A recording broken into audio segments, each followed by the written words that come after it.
My name is Selena Derricksweiler, and I am with, let me see if I can do this next slide. I'm with SunShare. I'm a director of development for both the New Mexico and the tribal markets for SunShare. I started my career, my family is from the native village of Kayana in Alaska. My grandmother moved our family to Denver during the relocation and forced assimilation efforts after World War II. And of course, that means my family was placed near the industrial zone in the projects where the water was poisoned and the air was poisoned. And so those things really shaped kind of how I show up. I dealt with a lot of food insecurity, a lot of energy insecurity growing up, and I'm the first generation of my family to go off to college. I went to Colorado School of Mines, got a degree in chemical engineering. I also hold an MBA in finance from Pepperdine University. And I started my career in oil and gas. And so I really fell into the industry. I'm a shareholder of our corporation, Nano Corporation, which is how our tribes kind of organize our money and membership. And my uncle worked for the corporation, and they had an oil and gas division, and I really felt like energy was a place that is a core need, just like food, just like water, just like shelter, just like connection. And so I had this idea that if I can get that skill set, I can then give back to my community. And as I entered the oil and gas industry, I worked in California and Colorado, Utah, Wyoming, North Dakota, everywhere kind of west of the Mississippi. And I just kept seeing the same thing play out. There was just a lot of exploitation and extraction in those industries. And I really just didn't align with that. It was so profit-driven from the oil and gas companies. And I really wanted to help with a just transition from fossil fuels to clean energy. So I started my own geothermal company. And I ran that for a few years, started it during a pandemic. Don't start a company in the middle of a pandemic. It's very challenging. The intent was to transition workers. I felt like if you could give the workers a place to go in the renewable energy economy, then they would be more likely to transition. And if you deprive the fossil fuel industry of the workers, now you have a lot more workforce for renewable energy. And so we merged the company with another company, and I just really felt the need to get back to, I didn't want to be a CEO, I didn't want to be a founder of a company anymore. I really wanted to get back to working with communities and doing the hard work of taking the next action step and utilizing my skill sets and my strengths. And so for me, I chose a company, SunShare, and I really chose it with the idea of shared ethos and shared values. Really what community solar is about democratizing energy, about giving choice back to communities. And really, I love how SunShare approaches kind of the policy work that we do and helping to guide policy in several states. I really love that we are innovative in our thinking and problem solving. We work very closely with our communities. We invest in communities first before we're coming in and doing any kind of technical work or any kind of development. And so all of these kind of core values that you see here, it aligns with who I am. And how I show up in the world. And that was a very important aspect because I think that energy development really needs that leading with values approach. Otherwise, we're just going to end up in the same exploitation and extraction that energy development has been over many, many years. SunShare was successful in the RFP program that came out. You know, that RFP came out right after the Community Solar Act was passed in 2022. The awards actually came out in May of 2023, and I started with SunShare shortly after that. And so I want everyone to know in this room that not just my company, but other companies as well, will be asking if you want to participate and become a subscriber of Solar Gardens. And so this is a way where you can actually begin to access renewable energy now and a discount in energy prices too.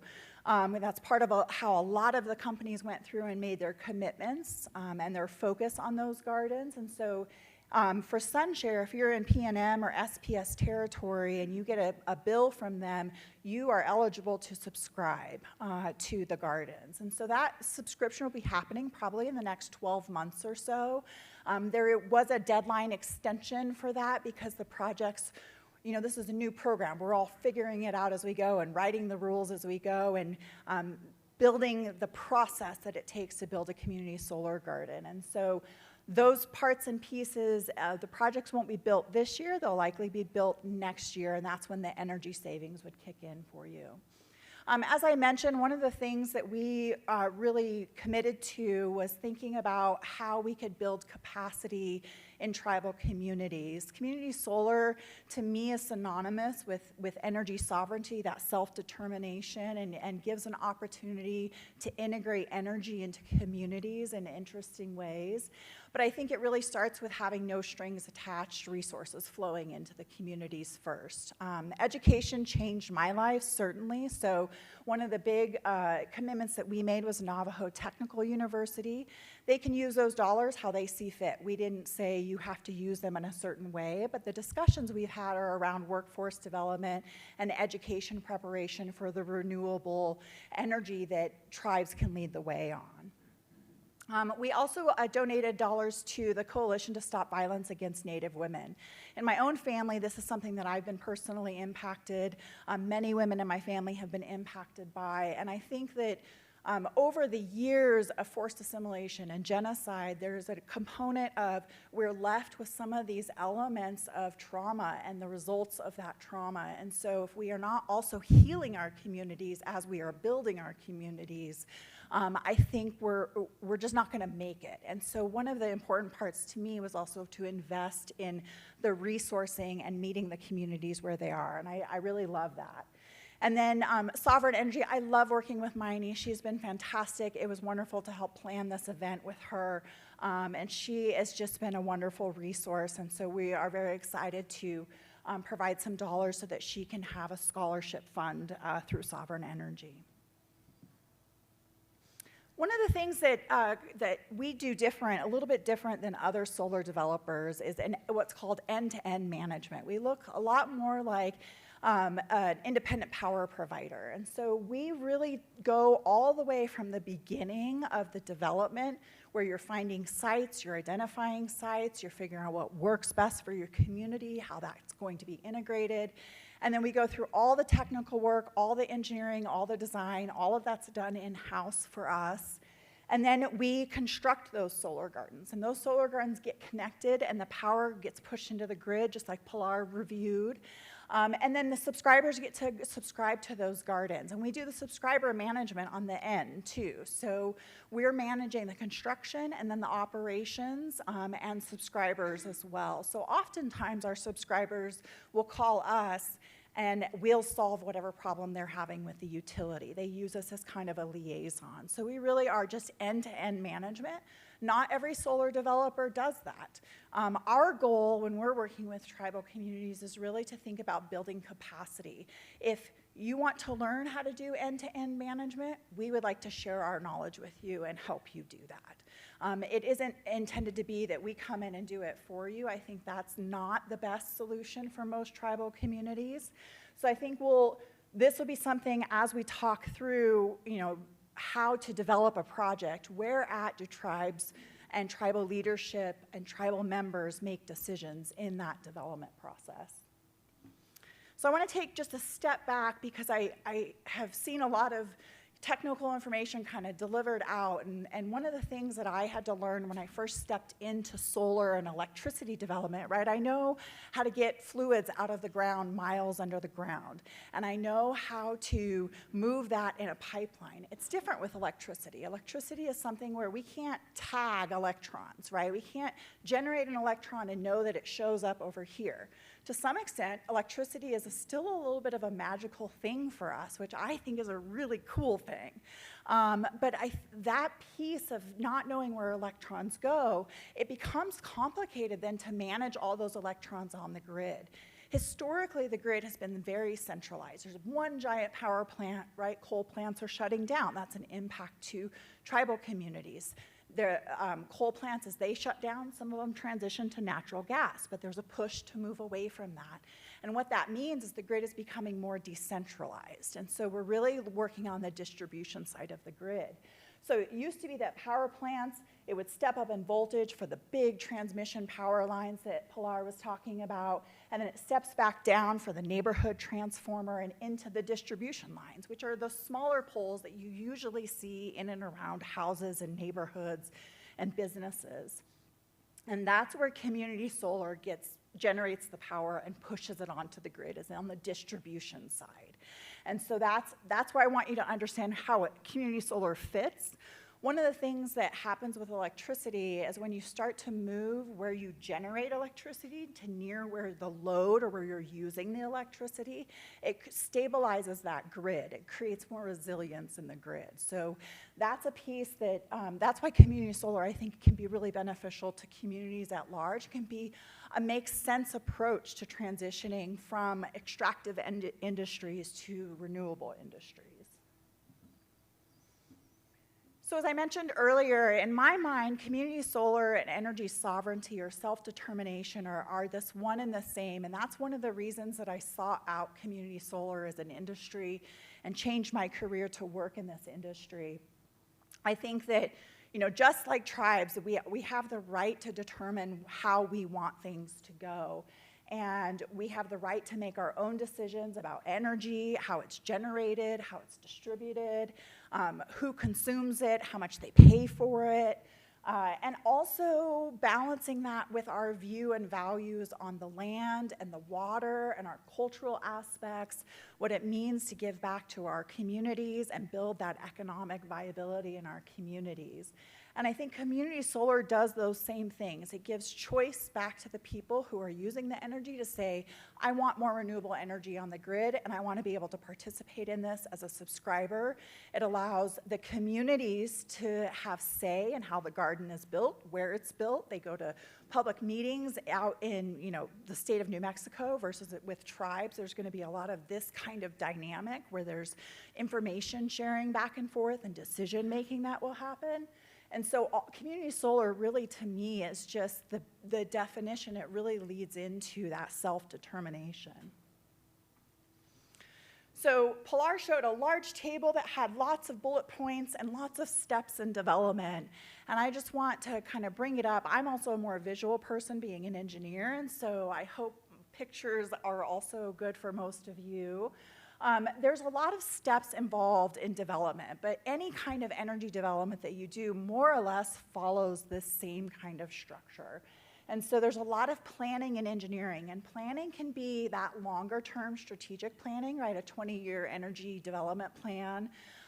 It could be planning just for the next 3 phases, like Picarus is doing. It could be like just one project at a time that you want to do. So planning, really defining what it is you're planning needs to be kind of step one before you jump into the planning. What is it that you want to do? And then all the engineering, there's a lot of work that goes into the siting, and I'll talk a little more in detail about this and how we do it at SunShare. I've talked to other developers, and we'll have a developer panel where we can talk more about this, about how each of them do things a little differently. But by and large, it's really a data-driven exercise, and there's a lot of tools that will be needed, in particular on the GIS side, to be able to do siting work.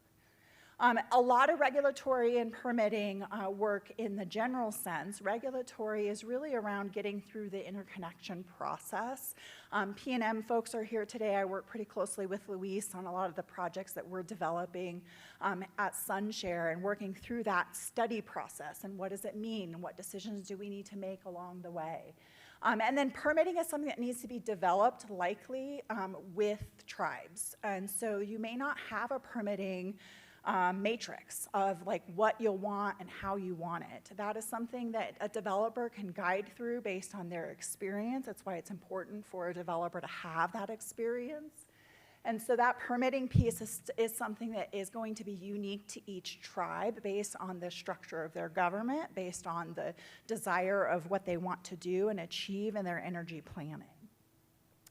Offtake and ownership covers a lot of what Pilar was talking about in terms of how do you structure these projects to make sure the economic and the dollars are flowing to the places that you want them and be able to move at the speed that you want to move at. So if you're wanting to build quicker, using tax equity partners, but making sure dollars are still flowing back to the tribe to avoid the extraction of those resources would be critical.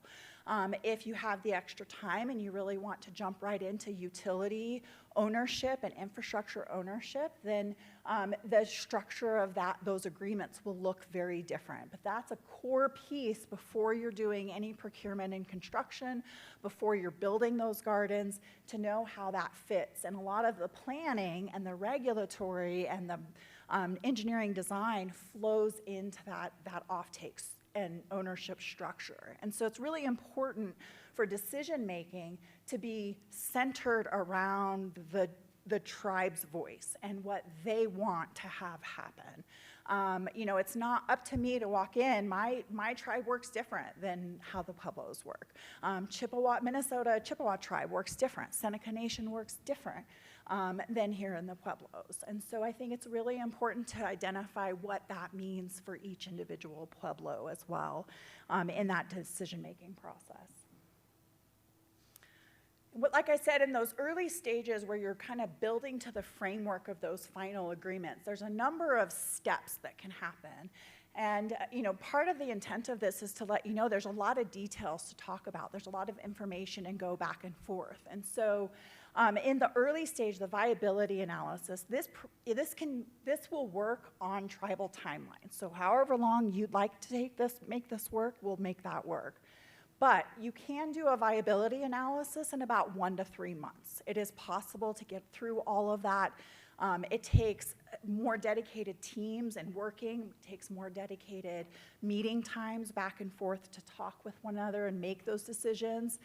There are things like figuring out what the ownership framework is going to be. It's about developing sites and buildable areas and being able to get pre-application reports through, doing some pre-engineering analysis. Doing site visits. You know, it's one thing to look at a map, it's another to walk out to the site.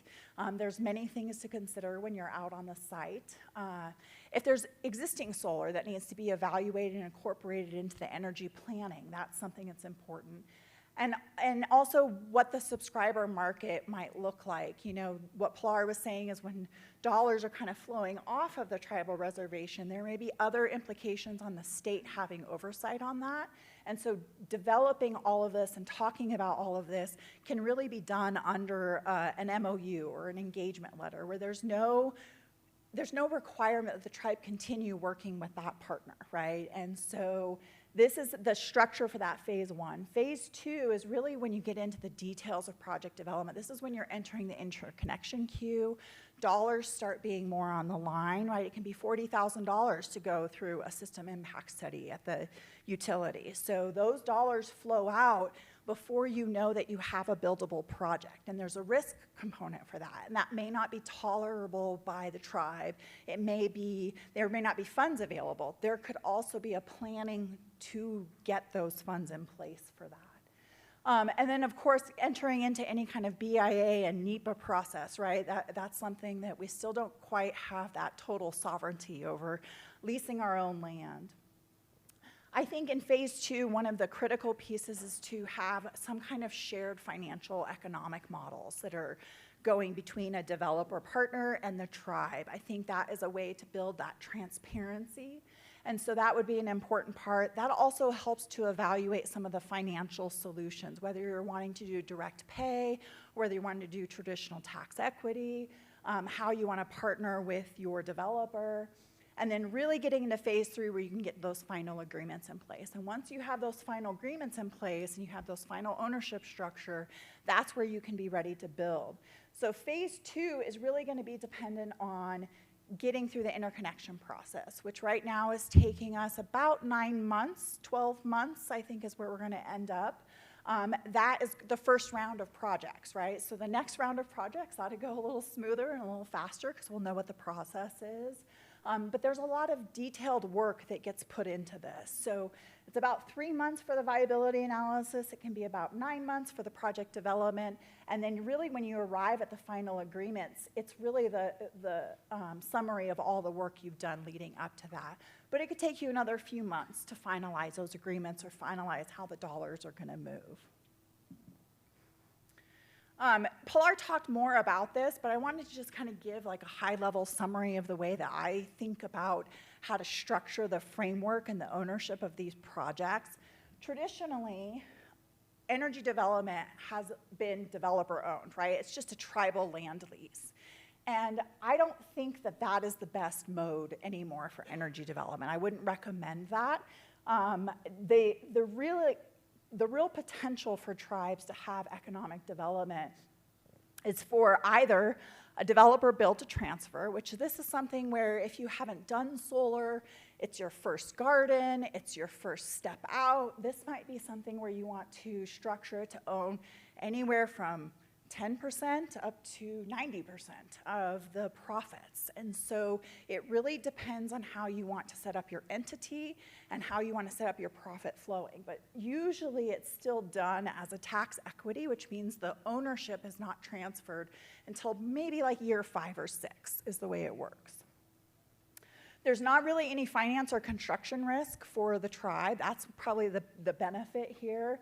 And then I think it's really important in this structure to have some kind of royalty payment or / profit sharing.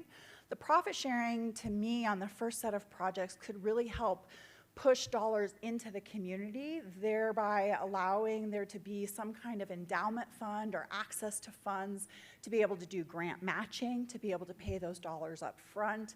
And then on the second, third, fourth, whatever that might look like, you really can move to these tribal utility-owned projects or more of a TITO organization. And so this is where you can start to access DOE loans. DOE loans are at a lower rate than anything that you get through the bank. And so the Loans Program Office has a great way to walk through this. They really would like to see community solar get funded through the Loans Program Office.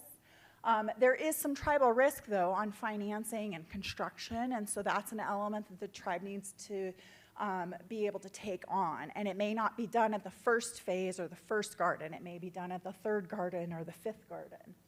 And then really when you get to that tribal utility owned, you get to set your own electricity prices. And so that's really how you can have that ownership, that true sovereignty around infrastructure. Not every tribe wants to own the infrastructure, but when you do, there are great options for this. And I think you can hire developers for more of a fee for service. Would be the structure. They're providing the expertise, you're paying them some sort of fee, but ultimately you're owning the garden and owning the electricity and setting those electricity prices. When I talk about risk and kind of how we flow through, there's different stages of risk through development. In the earliest stages on the preliminary side, we're using a lot of known data or purchase data. So we can purchase data through companies who have gone and aggregated that data when it comes to siting and environmental constraints or flood constraints or whatever it might be. And then the real key item, though, at the early stage is getting a pre-application report. And I hope P&M will walk everyone through, what that might look like and how that works. But effectively, a pre-application report lets you know if there's room to put solar generation into that substation that is nearby. And so that's a really important part of the engineering and the pre-engineering work and planning that you do is making sure that you have a pre-application report. Those are relatively inexpensive to get. They don't take very long to get them, and they can give you an indication of what's available at the substation. It does take additional work to then do the cost estimates of how much would it cost to upgrade the things that are listed on that pre-application report. My hope is that we can move towards the utilities providing that information to us rather than us needing to go pay for that in a third-party engineering evaluation. The next item are all these critical path items, and I mentioned a lot of them before, but this really comes down to the interconnection process. there's not a lot of control when you're a developer or when you're a tribe to get through that interconnection process. And there's a lot of elements. It's very important to study how the electricity is moving across the grid and how it's going to be balanced. And it shouldn't be taken lightly. It's important to get through those studies and take a look at that. And so all of these pieces, once you put your application in, you pay about 40 grand for a system impact study. The facility study is really the engineering design of the system impact study. And that may or may not have a charge on it. And then sometimes you have to go into a transmission study. So if you're generating too much power that goes kind of beyond the distribution system and kicks into the transmission system, you may have to do an additional transmission study with the G&T. And so these kind of critical path items can really slow up your project. And that's where managing that and having experienced developers know how to work well with utilities is an important factor of managing the critical path items. The last section is really when we do due diligence on transactions. So, financial partners want to do due diligence.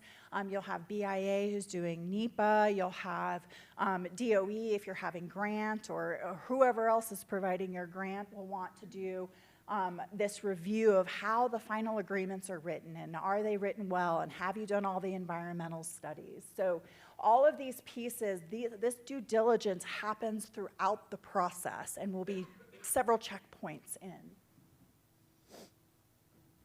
So now I want to jump to how you choose a site, because I think that's the most fun and most exciting, and I think it's where we can really start to work collaboratively in identifying what works and how to develop these. I think, I put a garden here with flooding, and in New Mexico, obviously, flooding is not a huge risk, but I mention it because it was something that was unexpected on one of our gardens. We actually do have a flooding risk here in New Mexico on one of our gardens. It is something we have to design and plan for.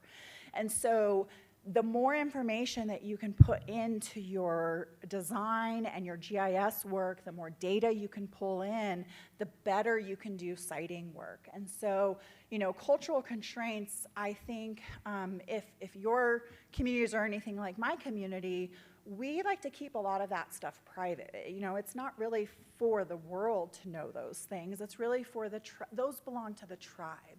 And so this is an area where no matter what site your developer picks, it's really the tribe that needs to make the final decision on that site. And cultural constraints is a large component of that.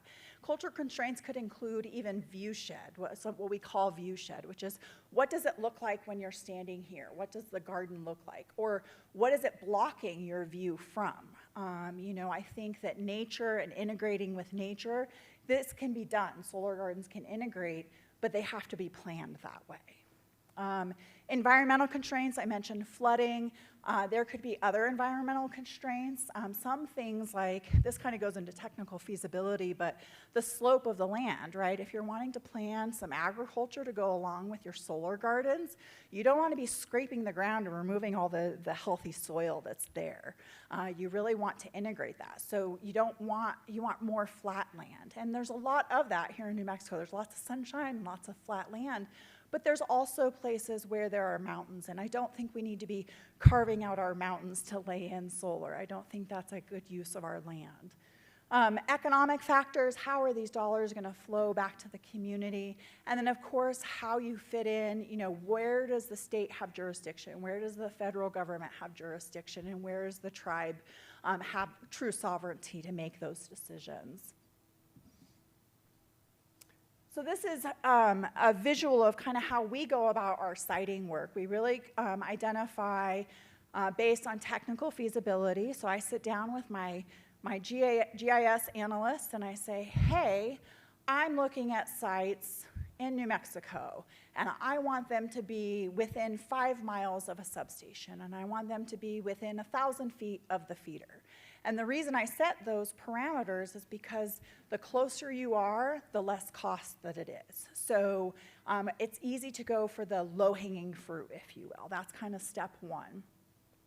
And then we start layering in things like elevation. Okay, well, when I have a 12% slope versus a 6% slope, I'm going to have some potential shading on those panels as they're laying in, or I may have to do some grading, which would impact my agrivoltaics planning. I may also have things like tree cover, not so much here in New Mexico, right? But there are cottonwood trees, especially as you get closer to the rivers. And so that's something to think about. Plus, how close to the river are you? There's a risk of flooding, and there's a planning and design that goes into the solar garden engineering when it comes to how close to a floodplain you might be. And so once you layer all of these together, and you start moving through all these parts and pieces and where the local roads are, where everything is, you merge those buffers, and you can go from an 80-acre parcel to a 35-acre parcel. And in trying to avoid all of the parameters and all of the pieces that you're considering. For solar gardens in New Mexico, most of our solar gardens are between 4 and 5 megawatts. That's partly because the Community Solar Act requires it, although Pueblos are exempt from that, right? But at the IRA adders, that Pilar talked about, the value of those tax credits, there is a limit of 5 megawatts on those solar gardens. So that's something to really consider. It takes about 5 acres for every 1 megawatt. So that maybe gives you kind of a sense of the size area. We really like to target at least 20 acres. 35 acres gives you a little more room to be able to move things around. But that makes a good size sort of solar garden. For me personally, I think energy is a basic human right, like I said, just like food, water, homes, connection. And energy, food, and water go hand in hand. They're all connected. They can't be separate systems. They have to be integrated systems. And when we plan for energy, we also need to plan for food and water. And so one of the coolest parts of my job is to really think about this newer science or this new way of integrating two pieces that are so important, agriculture and solar. And so a lot of times when you see solar gardens, it can just be bare earth underneath, right? And it can look very dead. There are lots of new gardens out. So this garden here in the middle is actually Jack's Solar Garden in Boulder, Colorado. And they are the first in the nation to do this. And they really develop partnerships with farming communities, giving access to land to smaller farmers to allow them to grow food. And they work with folks who then donate that food to food banks. So there's fresh food going into communities who maybe don't have access to it. There's also pollination. We have pollinator sites in our gardens. And we have an apiary for bees. We're working on a ladybug farm. Really, I don't know much about bugs, but I have to learn as part of my job. And really what we do is we partner with the experts, the people who know the information. And then sheep and other grazers. Sheep maybe don't like the heat in New Mexico, right? I don't think they're gonna love it here. But we do use sheep for grazing, and that's to kind of keep the vegetation down. So we plant food specifically for grazing animals. And there's ways, we're working on a farm-to-table project in Minnesota where we have apple orchards around, and we have, it's kind of a farm-to-table restaurant. And so the food that is grown at the solar garden will be used at the restaurant nearby. We're retrofitting some gardens in Colorado, really working with immigrant communities and allowing them to think outside the box and say, what would you do if you had access to land? And how can we retrofit our gardens that are more bare earth or just native seed to have this life underneath the solar gardens? And really what's wonderful about it is that solar gardens create a microclimate themselves. And so shade is very helpful for people and animals.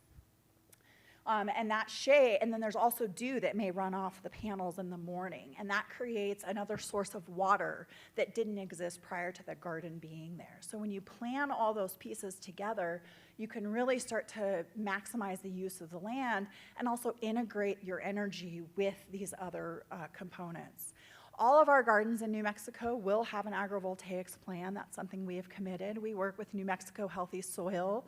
We think that our gardens in New Mexico, the first pass of them will be more around building soil health. So if the gardens are removed at 25 to 40 years, that the soil will be ready to be able to grow food or have animals on it. Soil health is an important part of climate change, and how we think about our land use is an important part of climate change. So this is one of my favorite parts. I hope that the next forum that we have, where we're exchanging ideas and information, that we actually have indigenous knowledge keepers come in and center their ideas on what it might look like to do agrivoltaics inside of tribal communities.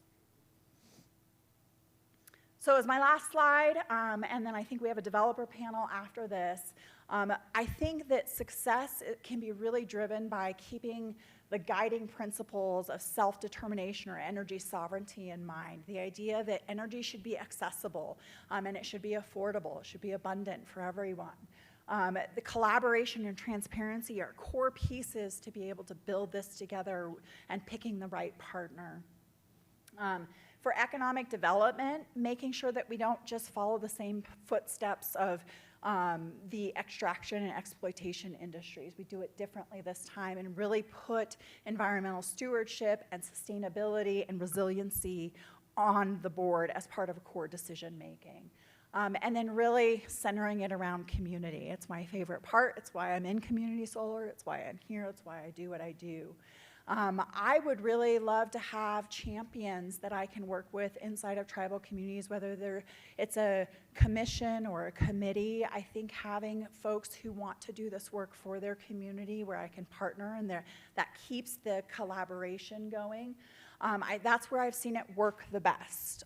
So I'd really like to see that. I'd love to have a couple of interns join me for the summer to start doing this planning, and I want interns from within the community. So this is a way to start building capacity from a development focus.